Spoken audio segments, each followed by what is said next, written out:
Assalamualaikum warahmatullahi wabarakatuh.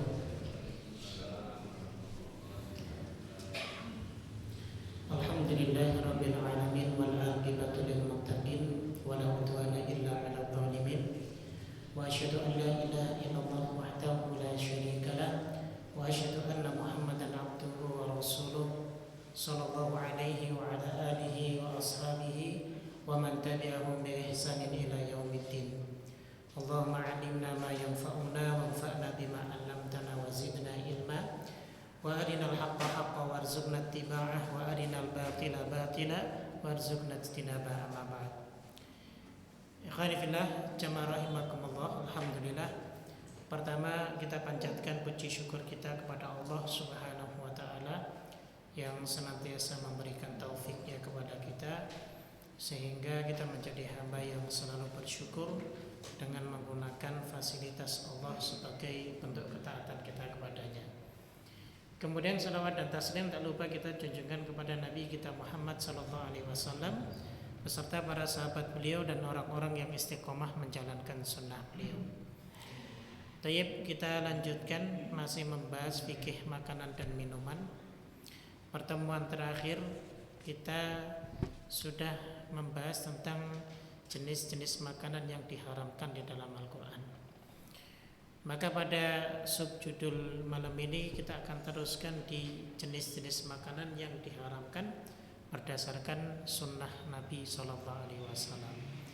Sehingga nanti tidak ada kata lagi bahwa di Quran nggak ada kok, ya berarti hukumnya halal. Tidak, karena ada sebagian kelompok yang menyatakan demikian. Jika yang di Quran tidak disebutkan berarti tidak diharamkan.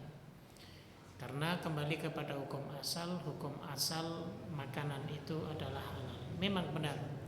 Namun kita punya dua sumber kaidah syar'i, yaitu Al-Quran dan Sunnah Nabi Sallallahu Alaihi Wasallam. Nah, ada beberapa jenis makanan-makanan yang diharamkan berdasarkan Sunnah Nabi Sallallahu Alaihi Wasallam. Di antaranya pertama, daging keledai peliharaan atau sering disebut dengan kalau bahasa Arabnya himar insiyah, ya, keledai peliharaan. Nah, ini mayoritas ulama berpendapat hukumnya haram, ya. Jadi keledai peliharaan itu ya keledai yang digunakan untuk biasanya ditunggangi, ya, kemudian biasanya digunakan untuk membawa barang-barang dagangan. Maka ini keledai insiyah disebut, ya. Nah, keledai jenis ini maka haram untuk dikonsumsi, begitu. Ini berdasarkan mayoritas ulama. Nah, ada beberapa dalil-dalil yang menunjukkan tentang keharamannya. Di antaranya pertama, hadits yang diriwayatkan oleh Imam Bukhari dan Muslim dari sahabat Anas bin Malik radhiyallahu anhu, Rasulullah pernah memerintahkan seseorang untuk mengumumkan, sesungguhnya Allah dan Rasulnya melarang kalian memakan keledai negeri karena keledai negeri itu najis. Maka ditumpahkanlah periuk-periuk pada saat itu, padahal periuk-periuk tersebut penuh dengan berisi daging. Jadi ada satu perang, ya, yaitu perang Khaybar, di mana dalam perang Khaybar itu memang kondisi kaum muslimin perbekalannya tidak begitu banyak, sehingga ada waktu di mana mereka kekurangan makanan, sehingga sebagian dari keledai-keledai yang mereka miliki itu disembelih kemudian dimasak. Melihat hal itu, Rasulullah SAW langsung memerintahkan untuk menumpahkannya, ya, untuk membuang dan menumpahkannya, ya. Lalu kemudian Rasul pun memerintahkan untuk mencuci tempat di mana daging-daging keledai itu dimasak. Nah, ini menunjukkan salah satunya adalah bahwa daging keledai insiyah ataupun keledai peliharaan itu najis, pertama. Dan yang kedua, bahwa keledai peliharaan itu, ya, hukumnya haram untuk dikonsumsi, ya. Jadi begitu, ya. Itu dalil tentang daging keledai peliharaan. Ada faedah yang dijelaskan dalam kitab ini. Pertama, tentang adakah keledai yang dihalalkan kalau ada pengkhususan bahwa keledai yang diharamkan itu adalah keledai peliharaan ataupun keledai rumahan. Ada. Ya, jadi keledai liar itu ternyata hukumnya dihalalkan. Ya.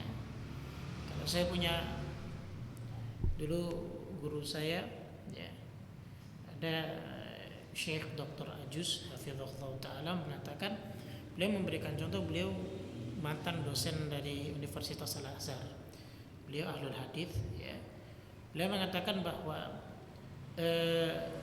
yang dimaksud dengan keledai liar, ya, adalah zebra. Ya.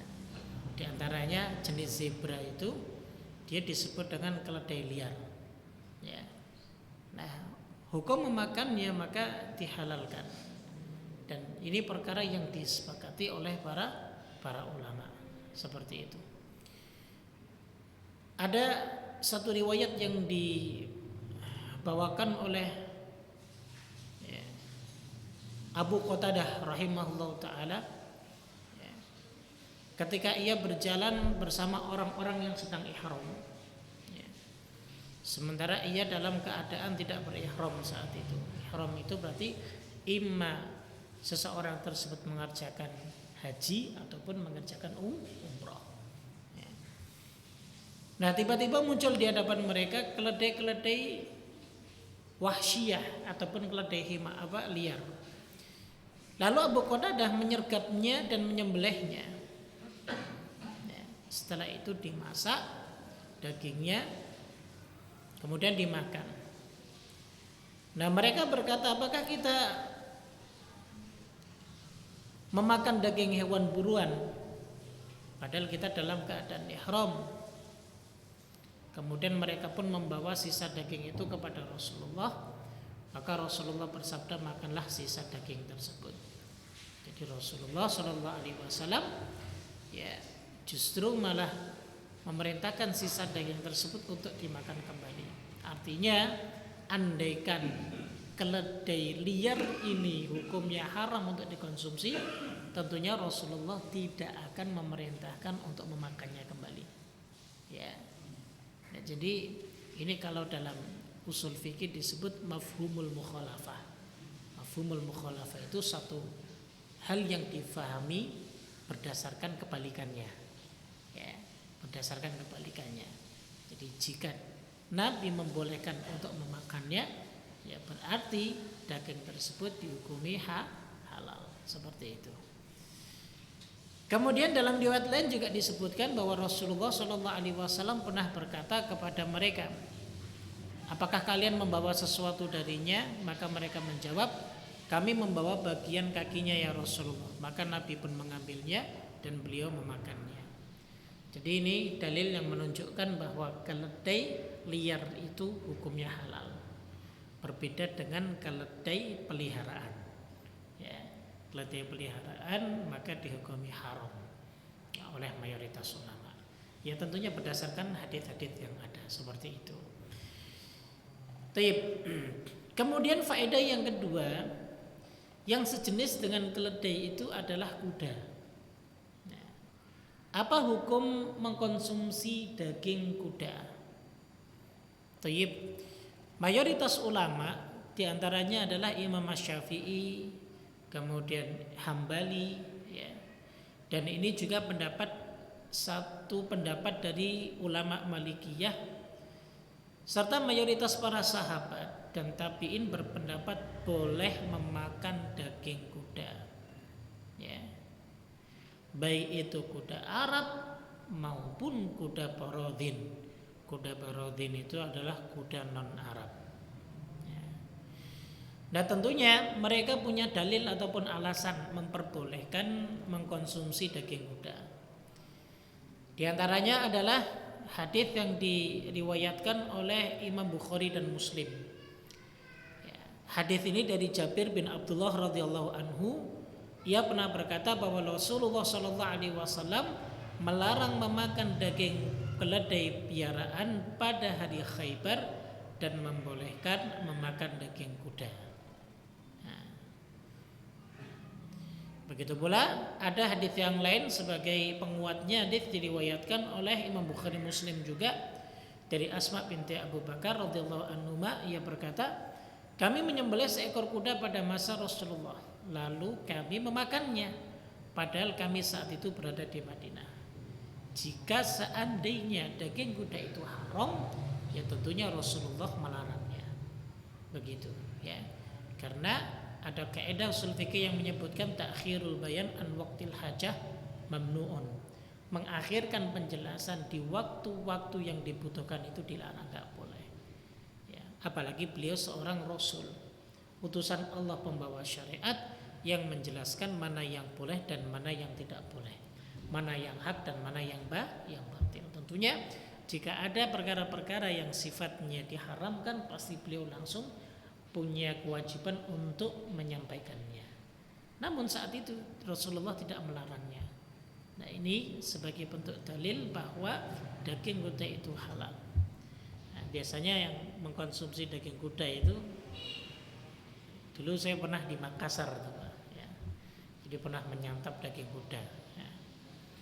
Jadi kalau udah Lebaran, ya biasanya yang disantap itu daging kuda.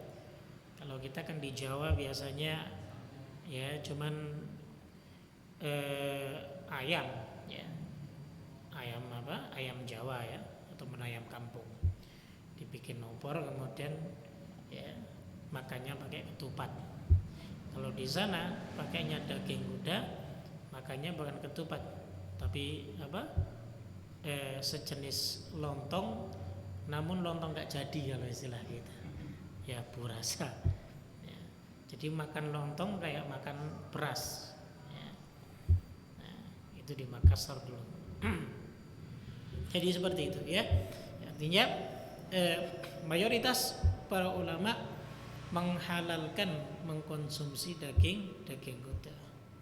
Tayyib ya. Nah, itu yang pertama ya, yang diharamkan. Pertama yaitu apa tadi? Daging keledai peliharaan atau piaraan. Kemudian yang kedua, jenis makanan yang diharamkan adalah setiap binatang buas yang bertaring. Jadi setiap hewan yang memiliki taring untuk memangsa. Nah, jadi digunakan untuk memangsa taringnya itu. Baik itu binatang buas seperti contohnya singa, serigala, harimau, macan dan sejenisnya, maupun binatang jinak seperti anjing, kucing, ya, maka ini tidak halal untuk dimakan. Ini menurut mayoritas ulama, ya. Jadi begitu ya. Nah, tentunya larangan ini memiliki dasar ataupun dalil.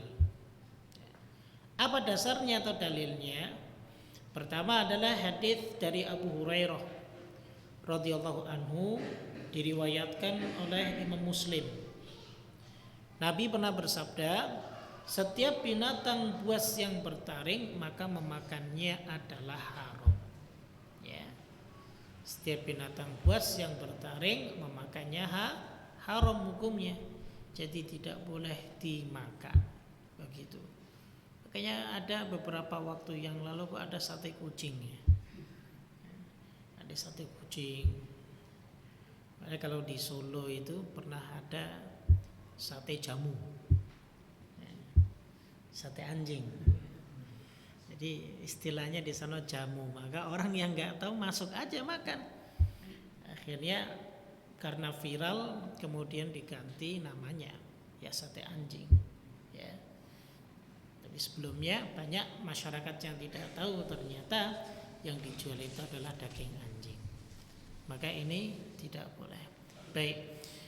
Kemudian bagaimana dengan kelinci? Ya, kelinci itu kan bertaring. Ya, apa hukumnya mengkonsumsi kelinci? Ya. Apakah sama dengan kita mengkonsumsi kucing? Itu diharamkan. Nah, di sini mayoritas ulama menghalalkan daging kelinci. Ya. Nah, tentunya bentuk penghalalan ini tidak sekedar dari ya, tidak sekedar diucapkan bahwa dia halal saja.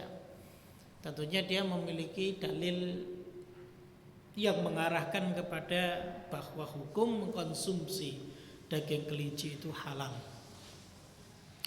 Berdasarkan hadis dari Anas bin Malik radhiyallahu anhu, ia pernah berkata bahwa kami berburu seekor kelinci. Lalu sebagian kaum berhasil menangkapnya. Maka Anas mengambil dan membawanya kepada Abu Talha. Kemudian ia menyembelih dan mengirimkan kakinya atau pahanya kepada Nabi dan beliau memakannya. Nah, kalau seandainya daging kelinci itu hukumnya haram, ya tentunya nggak mungkin dong Nabi SAW memakan daging tersebut. Ini hadis diriwayatkan oleh Imam Bukhari dan Imam Muslim. Ya, baik. Kemudian alasan lainnya kenapa daging kelinci boleh? Ini disebutkan dalam beberapa kitab dari beberapa para ulama. Di antaranya adalah kitab Al-Bada'i' was Sana'i', kemudian kitab Nihayatul Muhtaj, ya, kemudian kitab Al-Mughni, ya, dan kemudian Al-Muhalla. Ini kitab-kitab yang mewakili kitab-kitabnya para imam 4 yang disepakati dari imam Ahlus Sunnah wal Jamaah dalam masalah fikih. Ya, jadi begitu. Nah, mereka mengatakan bahwa alasan lainnya adalah karena kelinci itu termasuk hewan yang dinilai baik. Ya. Sebab ya, ia tidak memiliki taring untuk menerkam dan tidak ada nas yang mengharamkannya. Seperti itu. Allah Ta'ala alam. Nah, inilah yang disebutkan oleh para ulama terkait dengan daging kelinci. Ya, baik. Kemudian yang berikutnya, yang ketiga adalah setiap burung yang memiliki cakar, yaitu cakar ini sebagai pemangsa. Ya. Nah, dicontohkan oleh para ulama seperti burung elang, burung Garuda, kemudian Raja Wali dan sejenisnya. Ya. Nah, ini berdasarkan hadis Ibnu Abbas terkait dengan Nabi melarang setiap burung yang bercakar. Ya. Ini hadis diriwayatkan ya, oleh Imam Bukhari dan Muslim. Begitu. Nah, di sini maksud yang bercakar itu ya maksudnya adalah cakar yang digunakan untuk memangsa. Kenapa? Dijelaskan karena jangan sampai nanti ya, kita membantah keadaan yang ada bahwa ternyata setiap burung itu memiliki cakar, ya kan? Karena nggak ada yang rajin memotong kuku-kukunya. Nah, kalau kita kan rajin potong kuku. Kalau burung nggak bisa, siapa yang mau motongin kan begitu. Ya, sehingga semua burung hampir mereka memiliki cakar, namun cakar-cakar tersebut ada yang digunakan untuk memangsa dan menerkam ya, buruannya. Nah, burung-burung itu ya tadi yang sudah disebutkan. Sehingga ya, jenis-jenis burung ini diharamkan secara syarak ya, melalui penuturan mayoritas para ulama seperti itu. Ya. Taib. Kemudian yang berikutnya, yang keempat adalah hewan jalalah. Apa itu hewan jalalah? Hewan jalalah itu adalah hewan-hewan yang makan benda-benda najis, atau kebanyakan makanannya itu adalah dari benda najis. Baik itu binatang ternak seperti unta, sapi, kambing, ayam, ya, atau binatang-binatang air. Ya, kayak contohnya ikan lele itu, Pak. Kalau antum masukkan ke sapi tank itu, ya, sapi tanknya dibongkar itu ikan lelenya bisa segede manusia, Pak. Ya. Saya pernah punya kawan di wilayah Dieng, di bawah Dieng itu. Jadi dia ada kolam yang itu pembuangan limbah juga. Itu diisi ikan lele, ternyata lelenya segini-gini, Pak. Ternyata subur, Pak. Jadi ternyata ya, lele itu kalau dikasih makan ya, yang model-model seperti itu justru malah lebih gede. Saya dulu pernah bisnis ikan lele ya seperti itu, yang dikasih ya ayam yang sudah ada belatungnya ya, dilemparin. Nah, jadi seperti itu yang dikasihkan. Ya sebenarnya pada hakikatnya bahwa binatang-binatang ini kan hukumnya halal. Namun karena ya, dia mengkonsumsi dari benda-benda najis, maka dia dihukumi haram. Ya, tidak boleh dimakan. Nah, sementara Imam Syafi'i, jadi selain mayoritas ulama, Imam Syafi'i menghukumi makruh, bukan haram. Ya. Baik. Nah, bagaimana cara untuk dapat mengkonsumsi hewan jalalah ini? Kan tentunya unta, sapi, kambing, ayam dan sejenisnya ini kan termasuk hewan-hewan yang halal untuk dikonsumsi kan. Jangan sebab karena dia mengkonsumsi benda-benda najis kemudian diharamkan selama-lamanya, tidak. Ya. Jadi ada yang disebut dengan karantina. Nah, ada yang disebut dengan karantina. Jadi jika hewan jalalah tersebut dikarantina, kemudian dia diberi makan dengan makanan yang baik dan bersih selama 3 hari, maka setelah itu dia sudah boleh untuk dikonsumsi. Seperti itu ya. Kayak dulu waktu kami ini panen lele itu, beberapa kolam.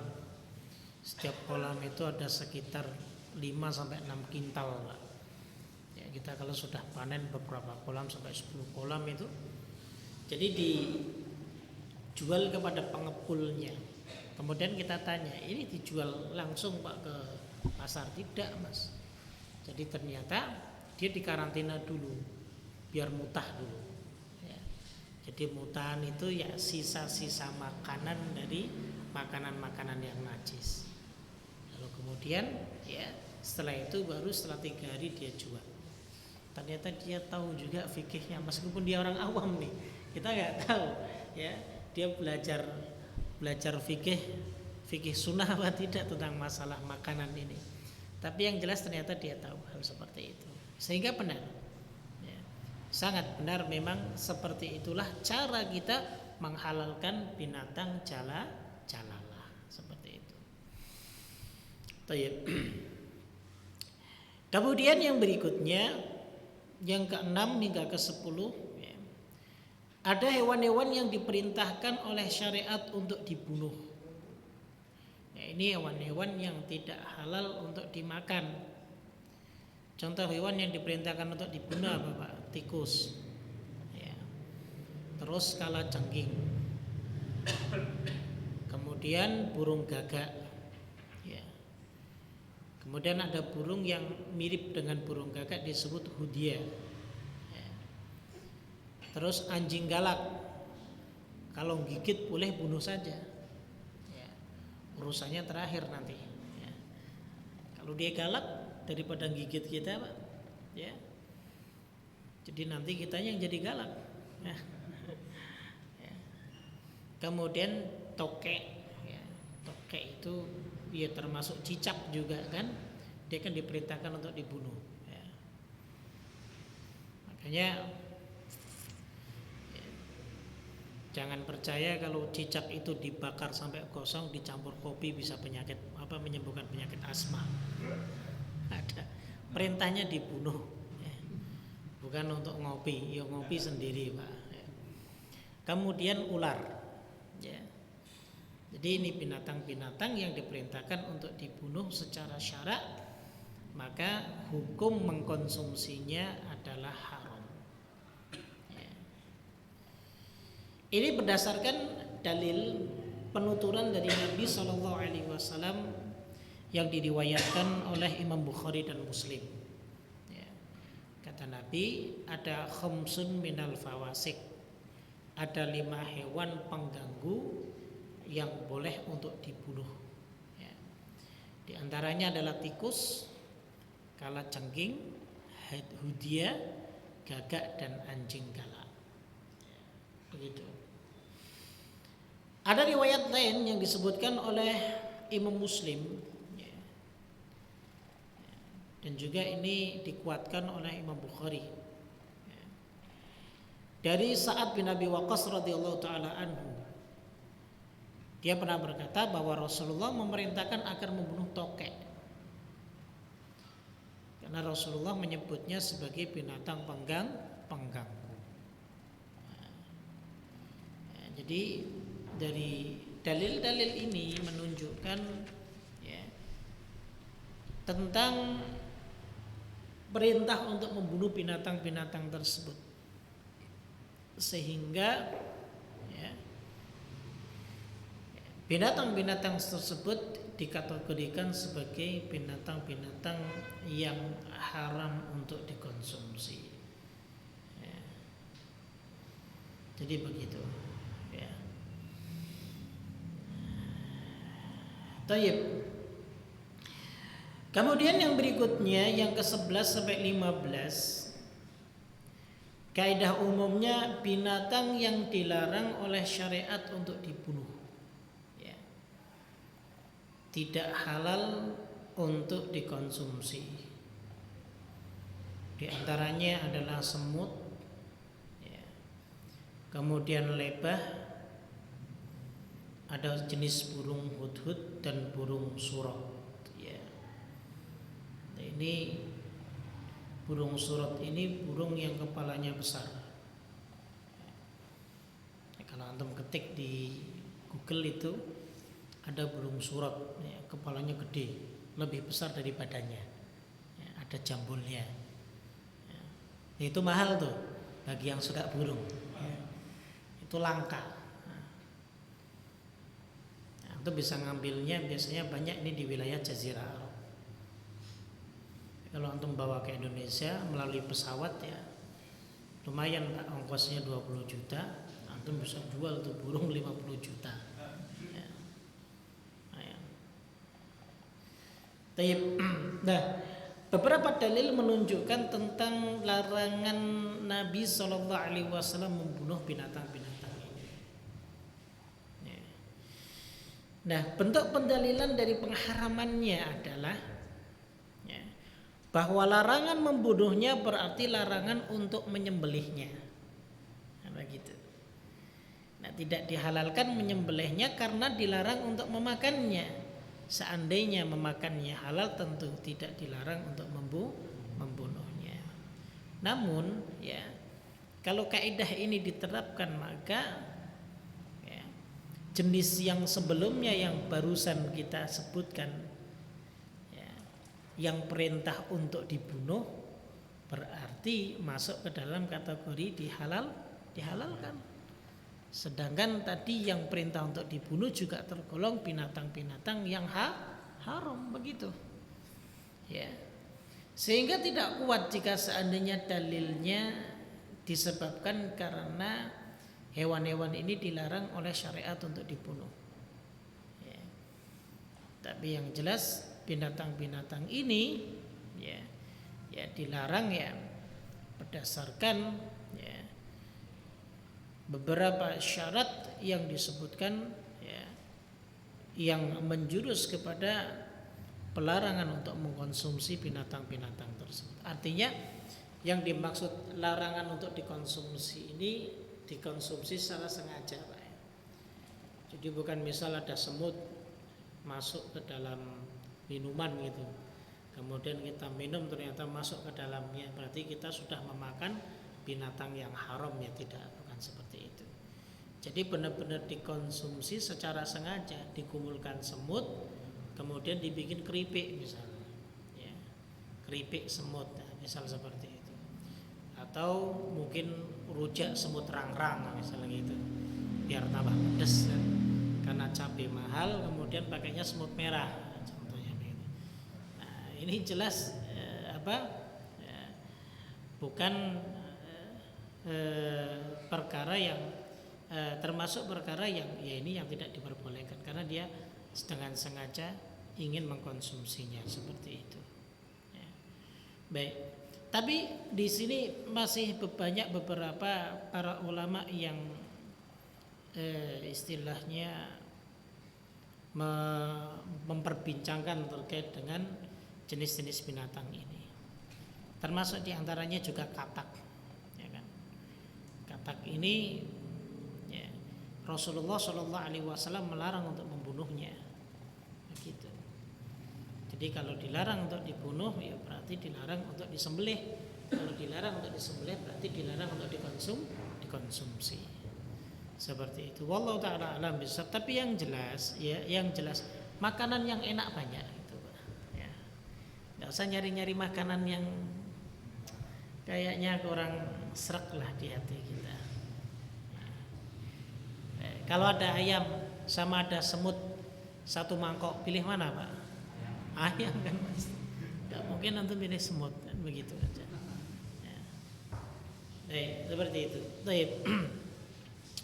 Cuman untuk mengetahui ya, pandangan syariat itu terhadap binatang-binatang tersebut saja. Intinya begitu. Namun tetap diperselisihkan oleh kalangan para ulama begitu. Ya adapun kita ya sikapnya ya selagi masih ada makanan yang enak yang bisa kita konsumsi ya kenapa kita mengkonsumsi jenis-jenis binatang seperti ini seperti itu. Baik, wallahu a'lam bishawab ya. Nah itulah beberapa binatang-binatang ataupun makanan-makanan yang diharamkan oleh sunnah bagi kita untuk mengkonsumsinya seperti itu. Nah itu dalam keadaan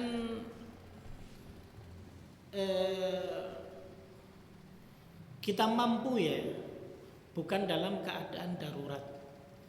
Andaikan posisi kita dalam keadaan darurat, nah itu nanti hukumnya akan berubah. Karena kaidah usul fikih menyebutkan ad-daruratu tubihul mahdurat. Terkadang ada keadaan yang darurat sehingga membolehkan dan menghalalkan sesuatu yang mahdurat. Mahdurat itu sesuatu yang diharamkan. Nah, jadi begitu. Nah, ada kaidahnya, artinya kaidah darurat itu ya, juga dibatasi oleh para ulama. Jadi contoh daruratnya memang benar-benar nggak ada makanan yang bisa dikonsumsi. Kalau dia tidak makan, dia akan meninggal, kan binasa. Maka boleh untuk mengkonsumsinya sebatas untuk menghilangkan rasa lapar yang ada pada dirinya. Itu saja. Nggak kemudian wah kita simpen nih buat besok lah gitu, boleh untuk dijual lah lain sebagainya, itu tidak ya. Tapi sebatas ketika mengkonsumsinya itu ya untuk menghilangkan rasa lapar.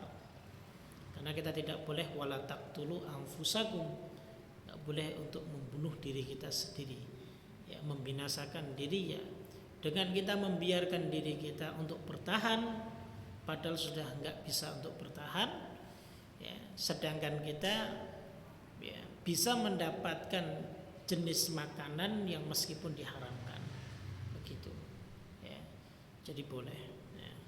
Nah ini nanti jangan melebar ya, jangan melebar ke hukum-hukum yang lainnya begitu ya. Baik, jadi seperti itu. Ini terkait dengan makanan. Kemudian pembahasan yang terakhir tentang makanan adalah tentang masalah adab ya, makan. Nah, jadi sebegitu detilnya syariat itu ketika menjelaskan setiap lini kehidupan kita. Ya.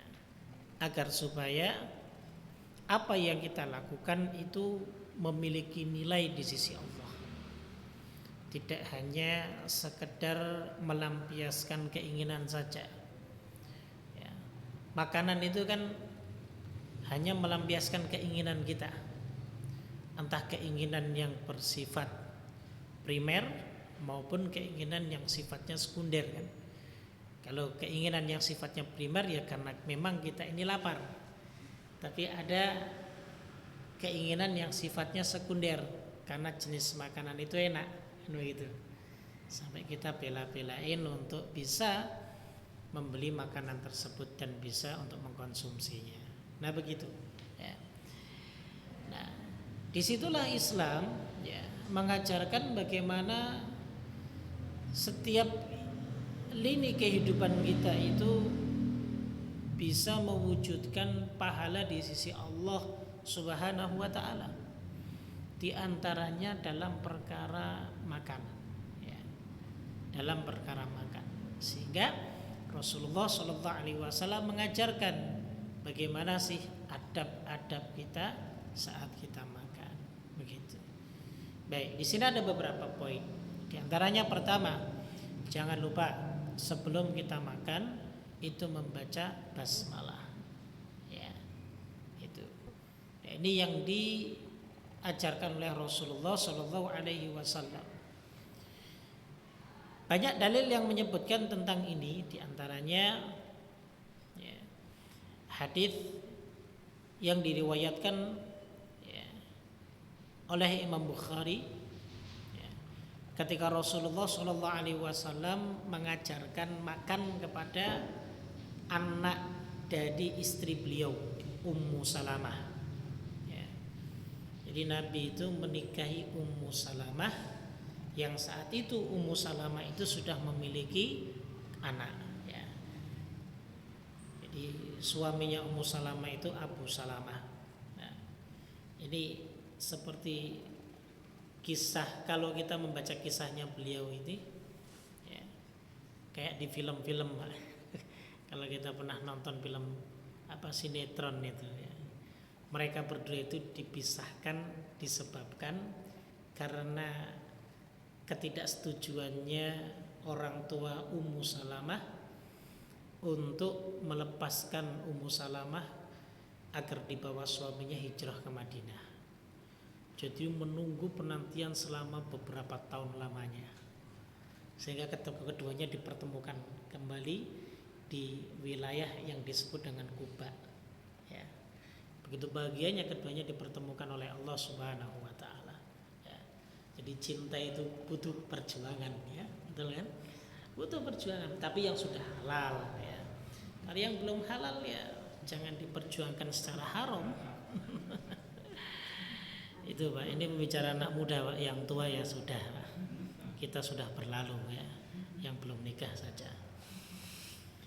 Nah, jadi Rasulullah pernah ketika itu makan bersama Amr bin Abi Salamah. Satu nampan. Ya.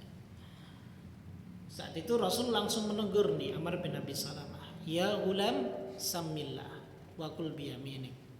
Wahai anak, ya, bacalah bismillah dulu. Ya.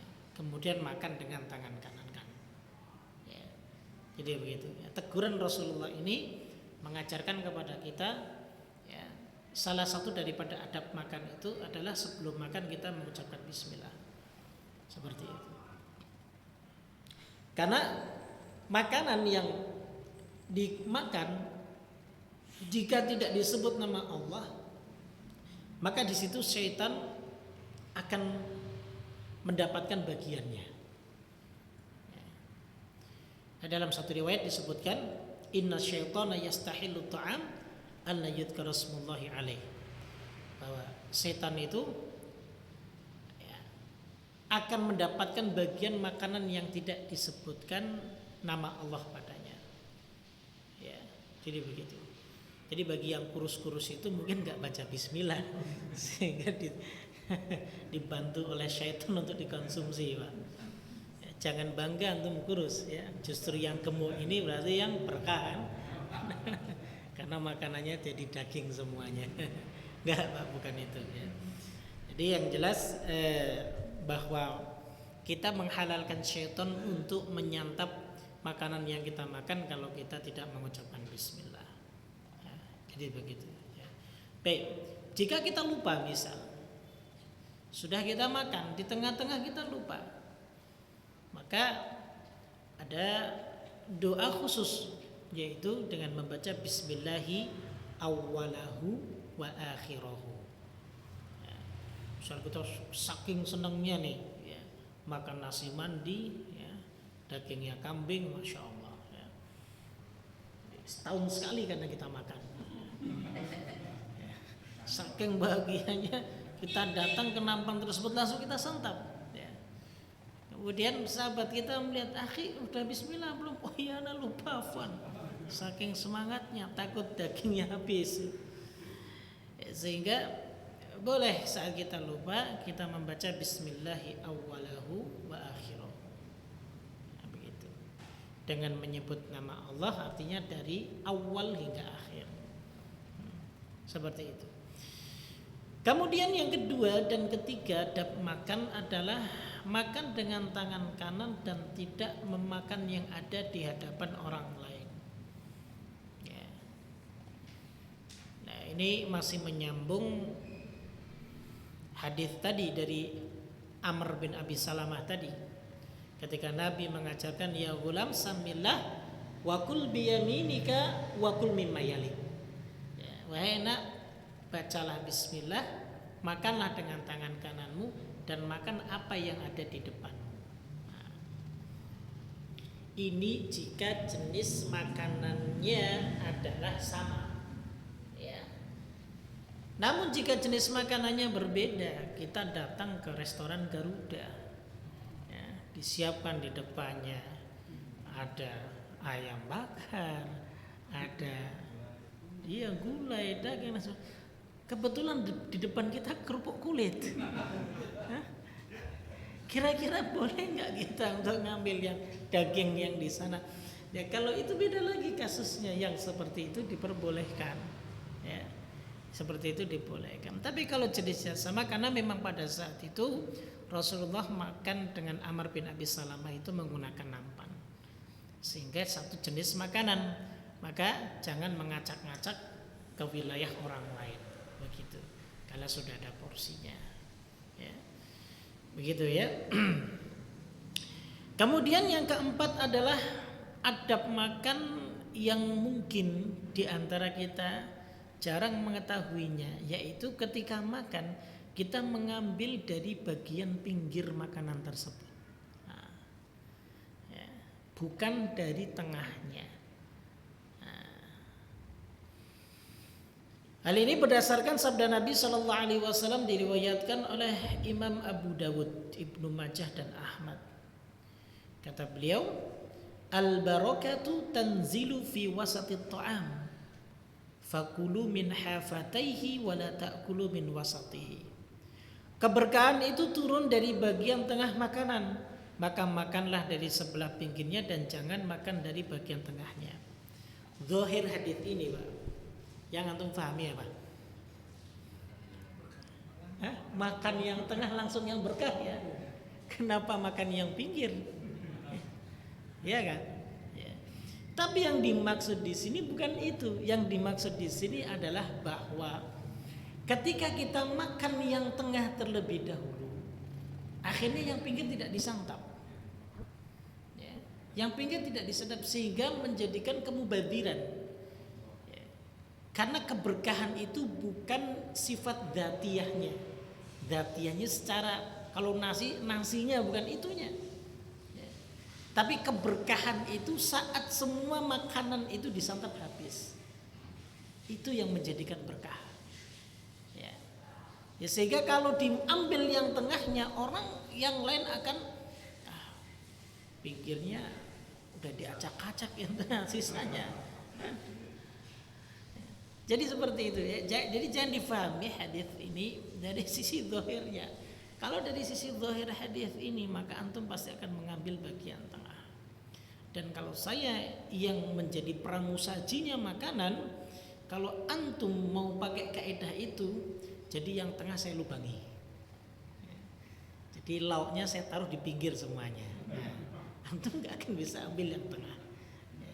Jadi seperti itu ya. Baik, ala kuliyal yang jelas ini diantara adab makan yang paling pinggir terlebih dahulu. Jadi seperti itu. Baik, kemudian yang kelima, tidak makan sambil bersandar. Nggak boleh makan sambil bersandar. Ya. Nabi SAW melarang ini dengan hadis yang diriwayatkan oleh Imam Bukhari dan Tirmidzi. Ya. Amma ana fala akulu muttaki'an. Kata beliau, saya tidak pernah makan sambil bersandar. Kita cepatkan sedikit. Yang keenam, tidak mencela makanan jika tidak menyukainya. Cukup kita tinggalkan. Ya. Ustaz, kalau saya berkomentar, komentar untuk membangun nggak apa-apa. Tapi komentar untuk menghina maka dilarang. Makanan ini nggak enak banget, itu nggak usah. Ya, seperti itu. Yang ketujuh, bahwa berkumpul untuk menyantap makanan dan tidak makan sendirian ini merupakan sunnah. Jangan suka makan sendiri, ya, apalagi kalau yang enak-enak. Ya, giliran gak enak saja makannya bareng-bareng gitu. Ya. Dan Nabi mengajarkan ta'amul itsnain kafil tsalatsah wa ta'amul tsalatsah kafil arba'ah. Makanan untuk 2 orang itu sebenarnya bisa cukup untuk 3. Makanan 3 orang bisa cukup untuk 4. Ya, artinya begini. Kalau kita beli nasi 2 bungkus, kita berdua sama kawan kita, ajak yang satunya lagi untuk makan bersama. Nah, ini diantara salah satu sunnahnya, ya, yang diajarkan oleh Nabi Shallallahu Alaihi Wasallam begitu. Ya. Yang kedelapan, memakan makanan yang terjauh sesudah membersihkan, yang terjatuh sesudah membersihkan kotoran darinya. Ini dianjurkan, jangan sampai kalau sudah jatuh kemudian nggak kita ambil, kita biarkan, kita makan. Terkadang kebanyakan dari kaum muslimin mereka tidak paham tentang perkara ini. Jangankan yang jatuh, kadang yang masih di atas piring saja itu mereka tinggalkan. Subhanallah. Ya. Harusnya kita bisa berpikir bagaimana nasi itu bisa jadi nasi juga butuh perjuangan. Ya. Dan bagaimana kita bisa merenungi ada banyak sekali jutaan manusia yang mereka membutuhkan makan seperti itu. Baik. Kesembilan, menjilati jari dan piring sebelum mencuci tangan atau mengelapnya. Nah, sunnah Pak, ya, itu menjilati. Ya.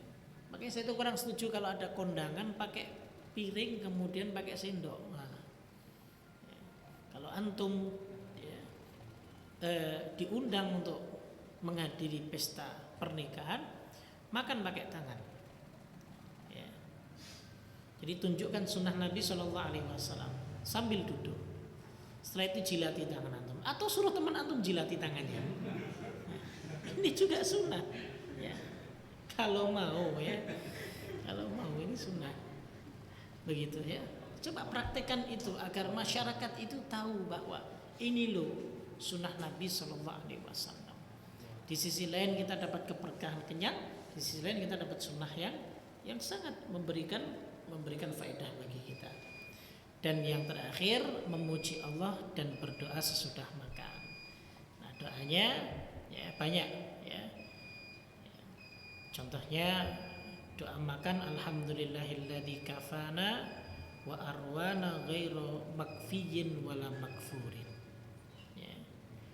Ada doa alhamdulillahilladzi at'ama wa saqa wa sawwaghahu wa ja'ala lahu makhraja. Ya. Atau alhamdulillahilladzi hamdan katsiran thayyiban mubarakan fih ghairu makfiyin wala muwatta'in wala mustaghnan rabbana. Ya. Jadi banyak ya. Atau doa Allahumma ya at'amta wa saqaita wa aqnaita wa hadaita. Banyaklah contoh-contoh doa yang lain. Atau doa yang kita hafal, alhamdulillahilladzi at'amana wa saqana wa ja'alana minal muslimin. Ya, meskipun tambahan wa ja'alana minal muslimin ini diperselisihkan. Tapi at'amana wa saqana itu sudah cukup, yang telah memberi makan dan memberi minum kepada kami. Udah itu cukup sampai situ. Baik, kemudian yang terakhir sebagai penutup yaitu berdoa untuk orang yang menghidangkan makanan. Nah, ya, jadi kalau kita dikasih makan jangan langsung pergi ya. Jadi adabnya kita doakan ya, Allahumma at'imman at'amani waskiman saqani. Ya Allah, berikan makan orang yang memberiku makan dan berikan minum orang yang memberiku minum. Jadi doakan dia ya. Nah, ini adab-adab makan yang dengannya jika kita praktekkan maka kita mendapatkan nilai pahala tersendiri dari makanan tersebut. Wallahu a'lam bishawab. Alhamdulillah selesai. Baik, sebelum kita tutup ada yang ditanyakan, silakan.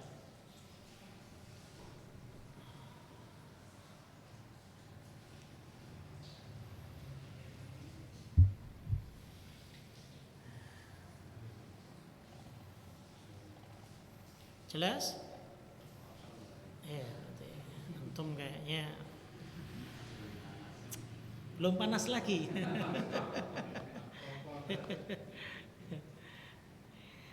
Kalau tidak ada pertanyaan itu biasanya antum tergolong orang-orang yang qanaah. Jadi mengkonsumsi ya sesuai dengan kodratnya, tidak yang aneh-aneh. Kalau yang bertanya itu biasanya pernah mengkonsumsi sesuatu yang aneh-aneh gitu. Ya. Alhamdulillah ya. Baik ya, yang jelas intinya adalah bisa difahami, itu saja ya Pak ya. Mudah-mudahan bisa dipahami pelajaran kita malam ini, dan insya Allah kita akan lanjutkan pada pertemuan berikutnya.